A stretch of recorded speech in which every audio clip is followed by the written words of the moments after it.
So we're on Hadith number 118. Bismillah walhamdulillah wa salatu wa salam ala rasulillah wa ala alihi wa ashabihi ajma'in. Bab la tustaqbalu al-qiblatu bi bawlin wa la gha'itin.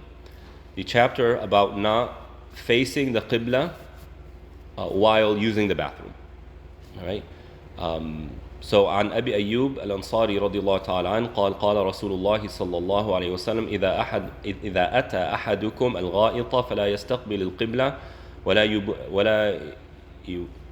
يوليها ظهره شرقوا أو غربوا.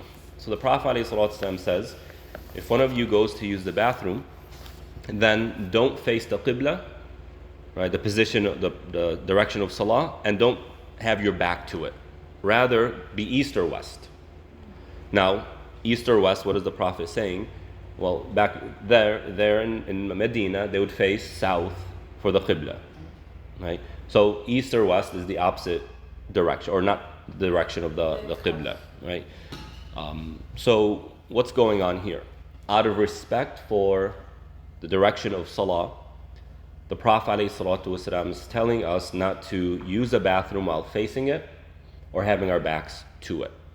And there's a psychological element here, actually two psychological elements. One is to be constantly conscious of where the qibla is, to have a general idea of where the qibla is, wherever you go. Now, where I come from in Chicago, where the land is flat, the road system is in checkers, squares.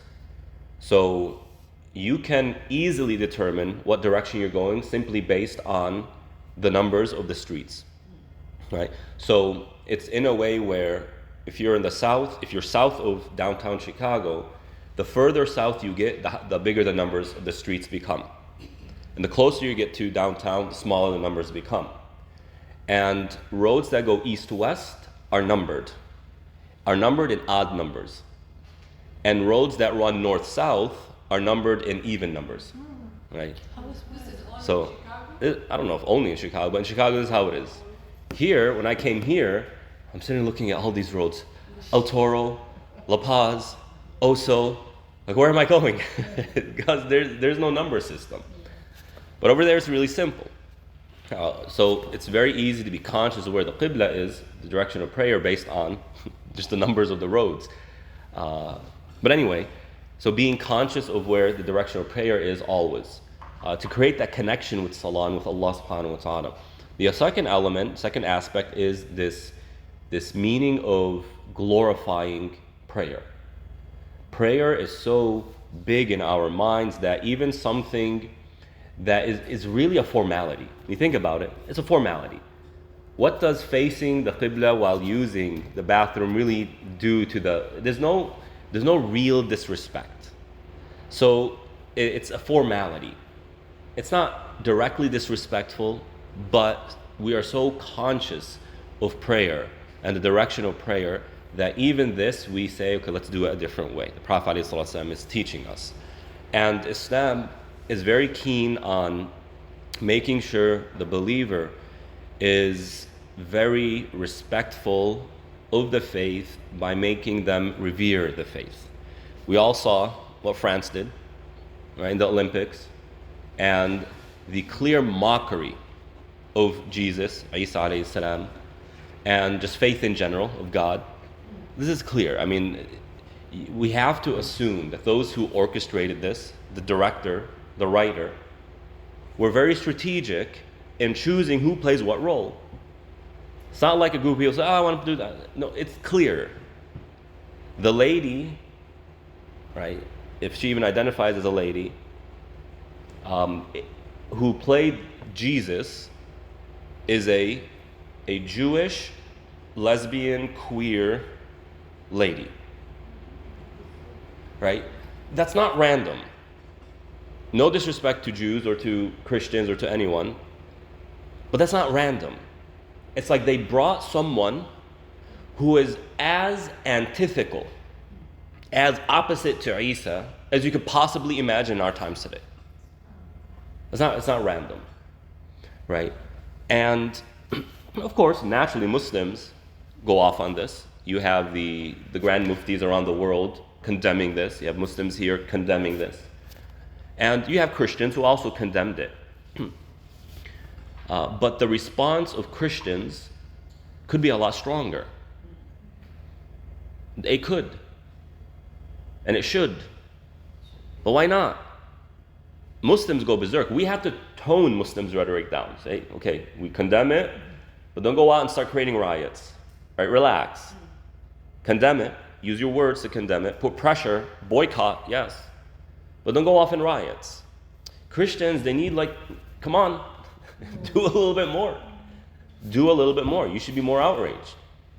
Right? Pressure your politicians to make a statement. It's unbelievable that France does this.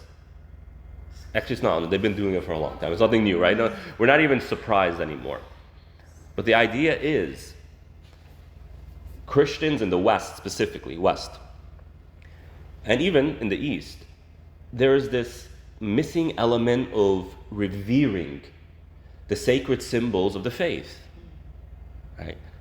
And they have this very, I don't want to say very, they tend to underreact, right?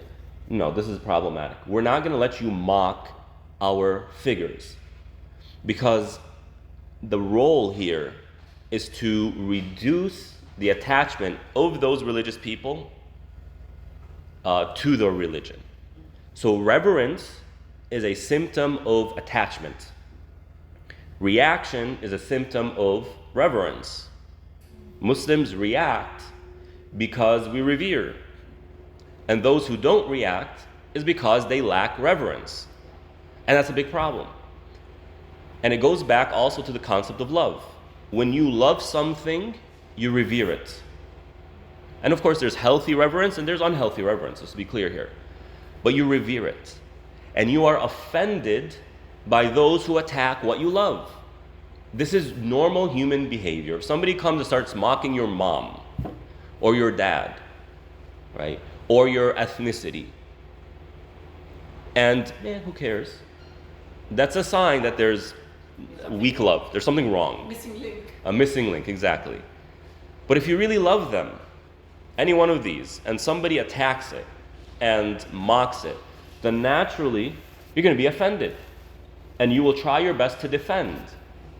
And if you're unable to defend, it's not because you don't love, it's because you don't know how to, or you lack the resources to do that. So Islam comes and says, love and revere your faith so much that even when you use the bathroom, you're conscious of the symbols of the faith. Right? That's how it is.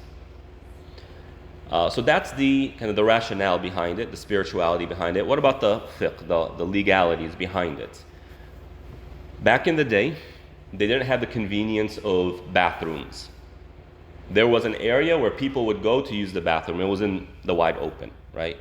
So it's open land.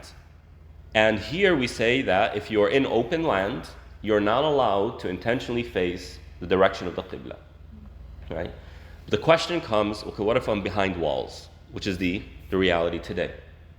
Another hadith comes, I don't know if it's mentioned here, but another hadith comes and says that the Prophet ﷺ would have his back to the qibla while using the bathroom in a closed space. So this tells us if there are walls, this ruling doesn't apply. It doesn't matter where you face. So when you enter a bathroom, right, you kind of, the toilet is there, right? You can't exactly dictate where the toilet is. The plumbing does. So no worries in that regard. But if you're out in the open, which is more of a rarity in our times today, do be conscious of this. So the fiqh of it may not be as relevant to us today as it was yesterday. Now, by all means, if you have the option of changing the position, by all means do it. The same narrator of the hadith, Abu Ayyub, he said that when he was in Damascus or in the Levant, they would go to these closed bathrooms because he's entering into Roman civilization. Right? The Muslims picked up where Rome left off, and Rome had much more technology than the Arab world of that time. So they had their closed bathrooms, and he says that we'd enter these bathrooms, and the way they were set up, it kind of puts you in the position of the the direction of prayer, and so he would shift his position a little bit so that he's deviated from the same direction. Right? So by all means, do it if you can, but if you're behind closed walls, then no big deal, inshallah. من تبرز على لبنتين. The one who uses the bathroom on bricks or between bricks, we'll see what it comes out to. عن عبد الله بن عمر رضي الله تعالى عنهما قال إن ناسا يقولون إذا قعدت على حاجتك فلا تستقبل القبلة ولا بيت المقدس لقد ارتقيت يوما على ظهر بيت لنا فرأيت رسول الله صلى الله عليه وسلم على لبنتين مستقبلا بيت المقدس لحاجته. So this is what I was just referencing. Ibn Umar, this individual says that people are saying don't face the qibla, don't face the direction of prayer if you're using the bathroom. However, I saw the Prophet, behind closed walls, with his face facing Jerusalem. Now, if you're in Medina, you're facing Jerusalem, then south is to your back, which means Mecca is to your back. So this is what I was saying before. If you're behind closed walls, then it's no big deal. If you would still like to deviate your direction a little bit, go for it. No problem there. There's good in that. But in terms of a legal ruling, it's permissible. What is labinatain? A labina is a brick. Brick, yeah, so labinatain. Right, so I don't want to explain this because it's kind of graphic, but okay, no. It's okay, you can. Is it okay? It's about how you use the bathroom back then. I don't know if you want to know the details. No, it's okay. All right. In Pakistan, they used to say that you can, when you're sleeping, do not point your feet towards Kaaba. Is that? No. This whole fascination with your feet facing the direction of prayer, because culturally speaking, people feel that feet in your face is disrespectful. Yes. Like if you put your feet in front of somebody else, they see that as disrespectful. So they kind of take that and they say, okay, if your feet are facing towards Mecca, then that's disrespectful. There's nothing like that. Feet are a created thing. There's nothing impure about feet. Now, I'm not saying, start sticking your feet in people's faces, right? But the idea is when you see somebody in the masjid and they're kind of laid back, their backs are to the wall and they're extending their legs towards the direction of prayer, there's nothing disrespectful there. No problem at all. Yeah. باب خروج النساء إلى البراز. When women go to relieve themselves. عن عائشة رضي الله تعالى عنها أن أزواج النبي صلى الله عليه وسلم كنا يخرجن بالليل إذا تبرزن إلى المناصع وهو صعيد أفيح فكان عمر يقول للنبي صلى الله عليه وسلم احجب نساءك فلم يكن رسول الله صلى الله عليه وسلم يفعل فخرجت سودة بنت زمعة زوج النبي صلى الله عليه وسلم ليلة من الليالي عشاء وكانت امرأة طويلة فناداها عمر ألا قد عرفناك يا سودة حرصا على أن ينزل الحجاب فأنزل الله آية الحجاب. So here, Aisha رضي الله تعالى عنها, the wife of the Prophet عليه الصلاة والسلام, said that the wives of the Prophet would go out to relieve themselves at nighttime in a certain place. Okay, so just understanding that society a little bit. Because there wasn't the convenience of private bathrooms, or even public bathrooms, what we know, the culture was, there are certain places where people would go, they're like designated places for using the bathroom, and certain times, so that men and women don't end up bumping into each other, right? So women would go out at night, obviously because it's darker, less visible, and therefore they're more protected under the cloak of night. So the wives of the Prophet would go at nighttime, and it would pretty much be one time a day back then. How do they only use the bathroom one time a day? Well, they weren't eating a lot. Yeah. Number one, and then second, their bodies were used to it.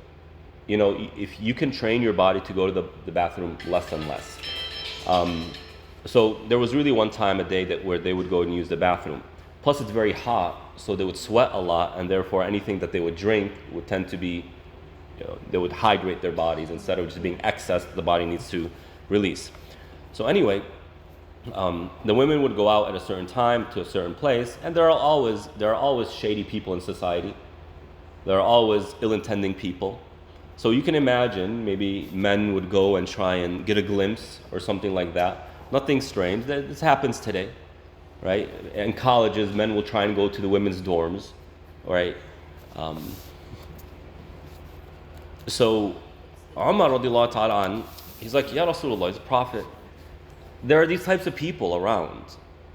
Tell your women to take more precautions when going to the bathroom by covering themselves so that they're not known, right? So in other words, tell your wives to wear hijab, to wear the headscarf and the face veil and all that, so that when they go to the bathroom, people who might be lurking will at least not know that this is one of your wives. Because as a public figure, you are the main target of spies and evil people. And one of the ways it can get to you is through your wives. I mean, there's a reason, all the stereotype of superheroes. They have to conceal their identity. Why?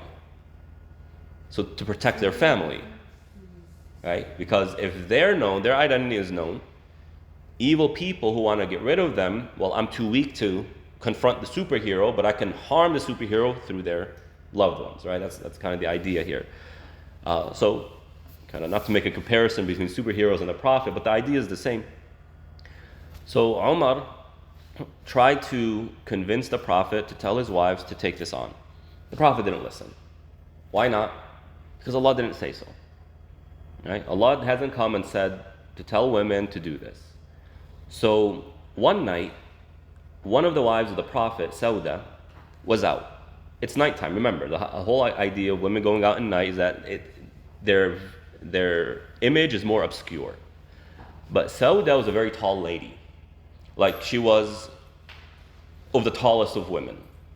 So if there's a tall woman, it's most likely going to be Sauda. People knew this.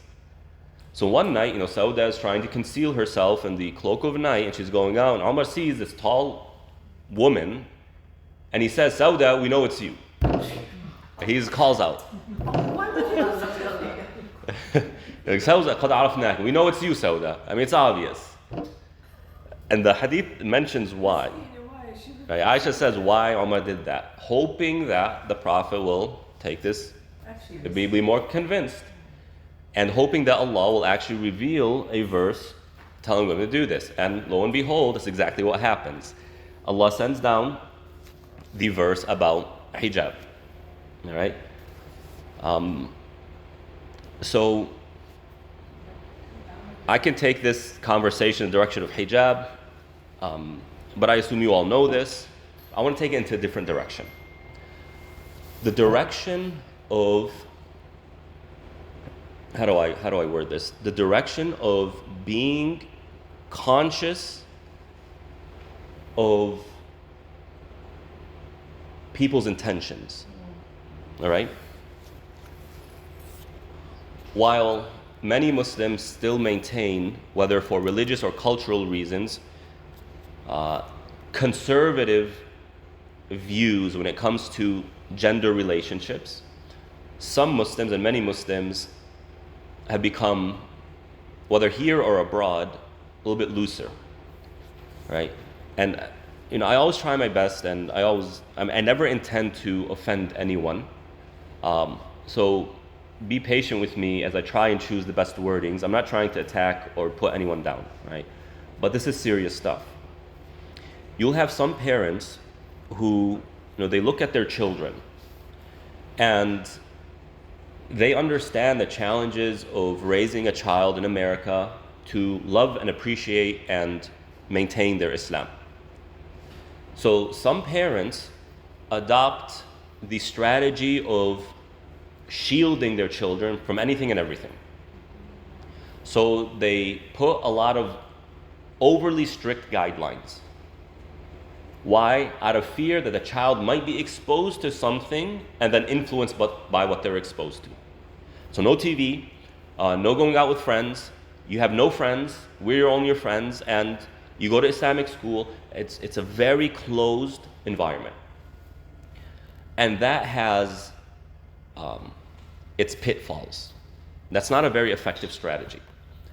You have an opposite side to this, and this is parents who want their children to love and appreciate Islam and to maintain their Islamic identity, and feel that if they are too strict in presenting Islam, it will deter the child, and so they want to present Islam to their children as very accommodating and simple. So, out of fear that the child will enter into haram, they will tell the child, oh, it's okay to be friends with the opposite gender. And if you like anyone, let me know. Right? Hoping that the child, instead of hiding it from the parents, will go to the parents and say, I like this girl, or I like this guy, and, right? So again, while we can appreciate where the parents are coming from, we also have to understand that neither is an effective strategy. Right? When gender boundaries are too loose, people are ignoring the reality of ill-intending people. Right? Like, I don't know how to understand, or at least I don't want to give my thoughts on men who are coaches for girls' teams. Yeah, I don't Go to USC, you'll find out. I don't want to give my opinion on that, but I find it strange, right? I find it very concerning, especially if they don't have a daughter on that team. You can maybe get okay, he has a daughter, he's looking after his daughter, he's with his daughter, he's participating in his daughter's life. Maybe. Right? I'm not saying any male coach of a female team is a bad person, but we cannot ignore the possibility. This is serious stuff. Or, sleepovers and stuff like that. Muslims, no, this isn't happening. And in other people's lifestyles, it's very normal and whatnot. Molestation happens. It's real. It's not just a bizarre thing. It's common. Don't take it from me. Research the statistics. How many women in America have been assaulted or violated by someone? And they tend to be a trusted family friend. All right? And this is why the Prophet ﷺ, when somebody was inquiring with him about these gender boundaries, they asked, what about our in-laws? My brother-in-law. Right? What did the Prophet say? What did he say about that? That's death. Right? Alhamul maut. This is death. Right? Not literally death. You're not going to die if you're by your brother-in-law. They're not going to kill you. That's not what he's saying. But he's saying this is even more dangerous. But the brother-in-law, that is the brother of the husband, not the sister's husband. But yes. No, but even the sister's husband. Even the sister's husband. Mm-hmm. Right. They're not halal. They are still... They're not mahram. They're not... This isn't right. What is the Prophet saying? He's not saying family gatherings where everybody's around. He's not saying Eid gathering, holiday gatherings. What he's saying is, don't be alone with each other. This is where the guard tends to come down. Now, in the 60s and the 50s, in the Arab world, the way families were structured is that the father has his children, and over time he grows his home to have many rooms or levels, so that all of the family lives there. And so you have his, 3 boys who are all married, right? And they're interacting with each other. They'll bump into each other, and there is a lack of privacy. This is where problems start. So no joint system Mhm. in this one. No joint. I want to say no joint system. If there's going to be an apartment that houses all of them, it needs to be separate apartments where all the living accommodations are there. So, for example, my grandfather's home in Palestine, where we would go, every now and then in the summer, it was like an apartment building. The first floor was for my grandfather and grandmother. It's like a full flat, and then there were 3 levels. Each level had 2 separate apartments. So the lady can be in her home, never have to leave for anything. No, but in other parts of the Arab world, it was the kitchen is shared, the bathrooms are shared, the living area is shared, and then they had private bedrooms. That's very problematic. This is where the problems come. Bumping Right. into each other. What's that? Like you're bumping along. You're bound to, right? So this stuff is serious. It is serious. And you'll hear women saying, "Oh, what's wrong with a hug? What's the big deal if I hug a guy?" A guy understands the physical touch of a lady very differently than a woman understands the physical touch from a man.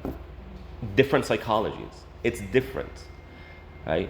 So this stuff is very serious, and it is through the dissolving of gender boundaries that bigger problems start to come. And a society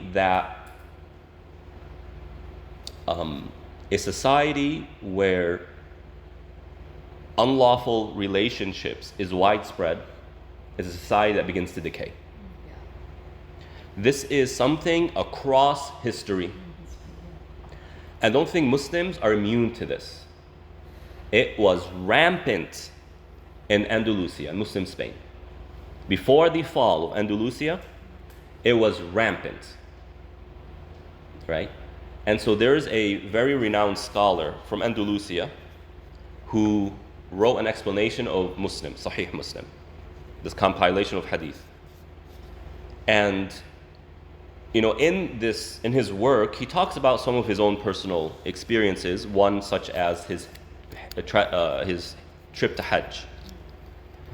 And what I understood is that after he performed Hajj, he never went back to Andalusia. In fact, throughout the 7-volume book, he never talks about Andalusia. When we today think of Andalusia, what do we think? We think of a huge civilization where homes are made of gold, right? And that's not coming out of nowhere. But why is he not talking about his home place? If it's so grand and so good, why is he not talking about it? Because he comes at the tail end of this civilization at a time where unlawful relationships became rampant,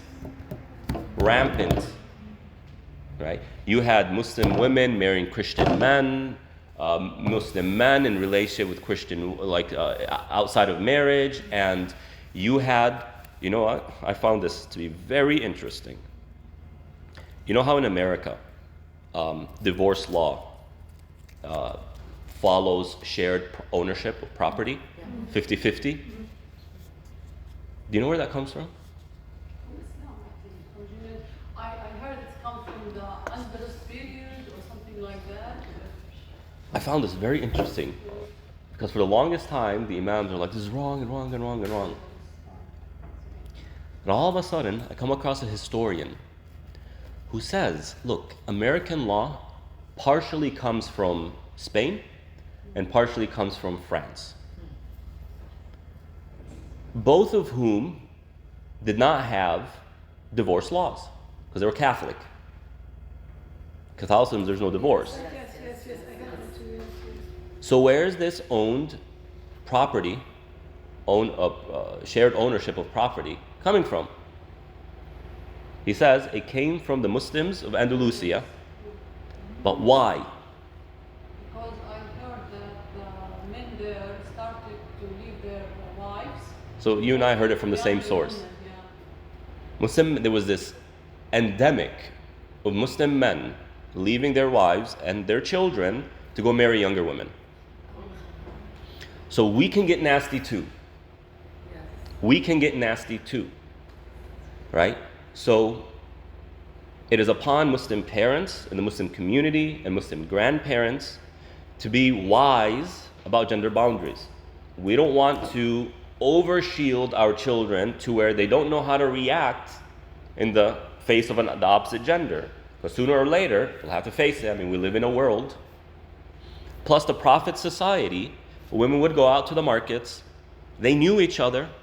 The Prophet ﷺ would come across women and say, salam, he would greet them and ask them about how's your husband doing, how's your son doing, how's your father doing, right? But it would be through clear boundaries, right? But at the same time, we don't want to go to the other extreme where, hey, you know, where it's a modern world, the 21st century, everybody shakes each other's hands, we, you know, give each other kisses, oh, I'm like your father, don't worry about it, I'm like your brother, I'm like your sister. You're not. You're not. And I've heard enough stories of things like this where we have to take it seriously. Like stories that you probably could not imagine would ever happen, but they do happen. Right? And had it not been just from just not wanting to put these images in your mind, I would share it with you. Right? But there are some serious cases in the Muslim world. I'm not talking about here. In the Muslim world, how about here? And there are crazy things that, of course, this doesn't reflect even a small minority of the Muslim community, but you have Muslims who do things that are extremely concerning, like extremely bad. Anyway. So what happened to the 50? So they would go out and marry the younger women. So how did they get the 50? Thank you. I forgot to explain.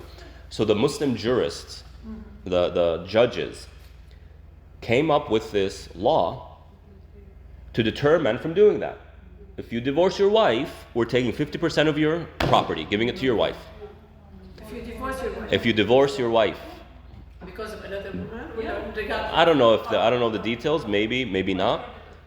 But to stop this endemic, they put these precautions, warning men, if you play around, you're going to get it. It's Right. like fine. What is it? It looks like a fine for anything. It's pretty much fine. Plus, it's giving the wife her needs to be able to maintain the family. Right? So did they get out of the fiqh of the talaq from the No. Quran? Sure, but remember, when it comes to worldly issues, right, there is enough flexibility to deal with contemporary realities. I see. Right. Of course, there are guys. This is a long conversation, but we're not going to say the jurists of that time are just these crazy bozos who don't know what they're talking about. We're going to assume that these are judges who are qualified to come up with these types of fatwas, right? And we know that Umar radiallahu ta'ala, he converted or he changed the legal ruling that was applied by the Prophet and Abu Bakr when it comes to divorce. In the time of the Prophet and the time of Abu Bakr, if a man were to tell his wife, I divorce you 3 times, it would only be considered 1. This became widespread among the Muslims. And by the way, saying 3, I divorce you 3 times, that's impermissible. It's not allowed, right? So it is an impermissible act. So by the time Umar came, a few years into his administration, so to speak, when this became a problem, he said, okay, anyone who says they divorce their wife 3 times, we're actually going to consider it 3 times. And you're done. We're permanently divorcing you from this lady as a deterrent. Right? So there is some leeway, some flexibility to allow the jurist to deal with contemporary issues in a way that restores normality, so to speak. Yes. Question about the brother-in-law situation. So I have the understanding that you can go to Hajj with your sister and brother-in-law if your sister is present, and you can be there. Can you go to Hajj with your sister and brother-in-law? You can go to Hajj. That Hajj is permissible, right? It counts. But is it safe in terms of the conversation we're having? No, it's not safe. Even if your sister is present, I mean, the conversation we're having You know, is that there should be no private interaction with someone. Sure. But what's there to stop him from going and knocking on her door? I mean, the illegal detentions that you're talking about can occur anywhere. So Exactly. So basically, the guideline is to have a very formal relationship, and not to have extra interactions Right. that are necessary within a family. sure. If a lady has the opportunity to do Hajj, and this is the only people she can go with, I'm not going to tell her not to go, right? But even in cases like this, I know of a particular story where the exact same scenario, right? And the sister ended up pregnant So in Mecca. I mean, Makkah, Right. it's Oh my still human, God. right? But now the Saudis do not require a mahram to go to Umrah. hmm When you talk about Is that Hajj, a religious- her Hajj is perfectly fine, right? Like, Forget you about don't- Saudi law. you Forget don't about need anyone to go. she doesn't need a mahram to go to Hajj. That's what I'm asking. So you don't Right. need it. She should have a mahram, right? She should. Hajj isn't an easy journey, Right. right? A lady should have a man to be able to hold the bags and attend to her affairs, right? And you have people coming from all around the world. You should assume that there are many people who will try things Right. So just for your protection. for her protection, for her safety. Yes. But is it a requirement? Some scholars said it's a requirement. I tend to not follow that position. That way, but now the Saudis don't. require Forget about what the Saudis require or Because not, right? that is a legal thing that they have made a rule that you can go by yourself. I understand. Forget about Saudi law. Let's just look at the Islamic. Right. law. The position I follow is that a woman should have a mahram, but it's not a condition to an accepted Hajj. All right? And with the way the world is today, it's very safe for her to travel by herself or in a group, right? It's safe. And while there could be an incident, it's highly unlikely, right? The chances of it happening is very unlikely. It's not likely enough to where we actually have to incorporate it in our fatwas, I see. right? But forget about this for a second. We're just looking at the other aspect, the potential danger. And you had companions who fell into impermissible relationships. These aren't bad people. These aren't ill-intending people, right? These aren't corrupt people. These are people, human beings, right? And we are weak in front of our desires. We are. So it's not ideal. And if there's an opportunity to do it with others, it's better. In fact, it might even be better for her to do it with a group of people she doesn't know. Right? Because why does the Prophet say that you have to be extra careful with your in-laws? Is because those formalities they're already gone. Right? So I'm not saying any lady who has done Hajj or Umrah with her brother-in-law that her Hajj or Umrah is invalid. I'm not saying that. It's valid, inshallah accepted. But in terms of just purely gender relationships, it is serious stuff. Right? May Allah subhanahu wa ta'ala protect us. But parents-in-law are mahram, right? Parents. Now, in-law, mother-in-law, father-in-law, they are mahram. Right? Right. Bab al-istinja'u bil-ma'. A chapter on cleaning oneself with water. So after using the bathroom, you clean yourself with water. عن أنس رضي الله تعالى عنه قال كان رسول الله صلى الله عليه وسلم إذا خرج لحاجته أجيء أنا وغلام معنا إداوة من ماء. So Anas here says that when the Prophet would go use the bathroom, we would come with a bucket of water for the Prophet, or a glass of water, or a vessel of water. So as we know, when we use the bathroom, whether number one or number two, we have to clean ourselves, right? Why? Because what is being released from the body is impure. Impure spiritually speaking, it's also full of bacteria. This isn't stuff you want to remain on your body for even hygiene purposes. So it is an obligation for male or female that after they use the bathroom, they properly clean themselves. What is the method of properly cleaning oneself? By using an item like toilet paper or water to clean the place where the impurities have come out of, and to make sure that nothing remains once they clean. So if someone goes number 2, they need to make sure that nothing remains on the toilet paper when cleaning themselves. Now, water alone is fine. Water alone is enough. Now, most Muslim families have the bidets, right? Alhamdulillah, that's really good. COVID really boosted Islamic culture in the minds of the world. Get these bidets, they're really convenient. So technically that's enough. Using toilet paper alone is enough. Using both is best, right? And that's for number 1 and number 2. So a Muslim must clean themselves every time they use the bathroom. باب حمل العنزة مع الماء في الاستنجاء. Same thing as what we just said, just a different narration. Where we don't have that. 122, better. It's just really no need for it to be there. Yeah, so 123. So I guess now we're going to be off one hadith. Okay. باب النهي عن الاستنجاء باليمين. A chapter about not cleaning oneself after using the bathroom with your right hand. عن أبي قتادة رضي الله تعالى عنه قال قال رسول الله صلى الله عليه وسلم إذا شرب أحدكم فلا يتنفس في الإناء وإذا أتى الخلاء فلا يمس ذكره بيمينه ولا يتمسح بيمينه. Here the Prophet عليه الصلاة والسلام says, if you drink from a cup, then don't blow in the cup.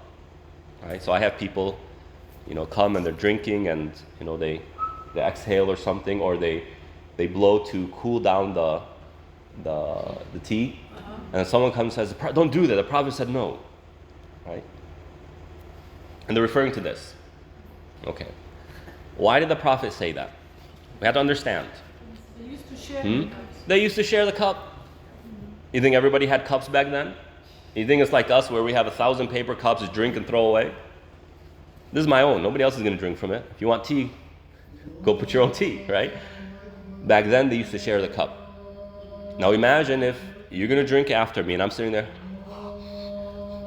I'm blowing and, blowing from my nose, inhaling and exhaling from my nose. And I'll say, "Tfaddali, here you go." Right? Nobody wants to drink from that. So out of courtesy and etiquette, if you're sharing a cup, right, then don't blow in it. Don't inhale and exhale from it. Just drink and then blow and inhale, exhale while the cup is away from you.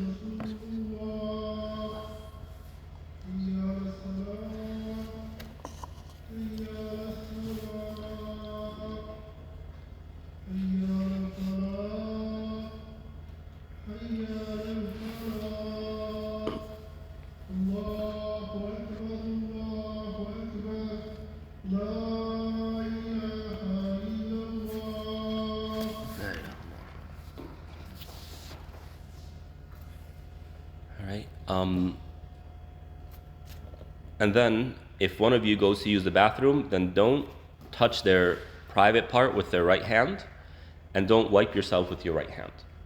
So, as we know in Islam, we prefer the right. We use our right to do things that is of hygiene, of worship, of dignity, eating, etc. That which dignifies a human being, we use our right hand, and we start with our right hand. And that which is to remove, impurities, dirtiness, etc., we start with our left hand. So technically this is also dignifying the human being, but use the left for the dirty things. Use the right for the clean things. That's just a preference in Islam. Yeah, it's a preference, it's not an obligation. Even if you're a lefty. Even if you're a lefty, get used to the right. I'm sorry, if you're a righty, get used to the left. And if you are a lefty and you want to eat, you get used to the right. You could do it. It will take a few times to get used to it. The muscle will... Alhamdulillah, the human body is very, very sophisticated. It gets used to things.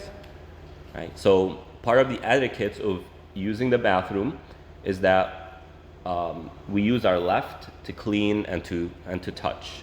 We don't use our right. Allah Ta'ala. We'll go ahead and stop there. Wa sallallahu ala nabiyyina Muhammad wa ala alihi wa ashabihi ajma'in.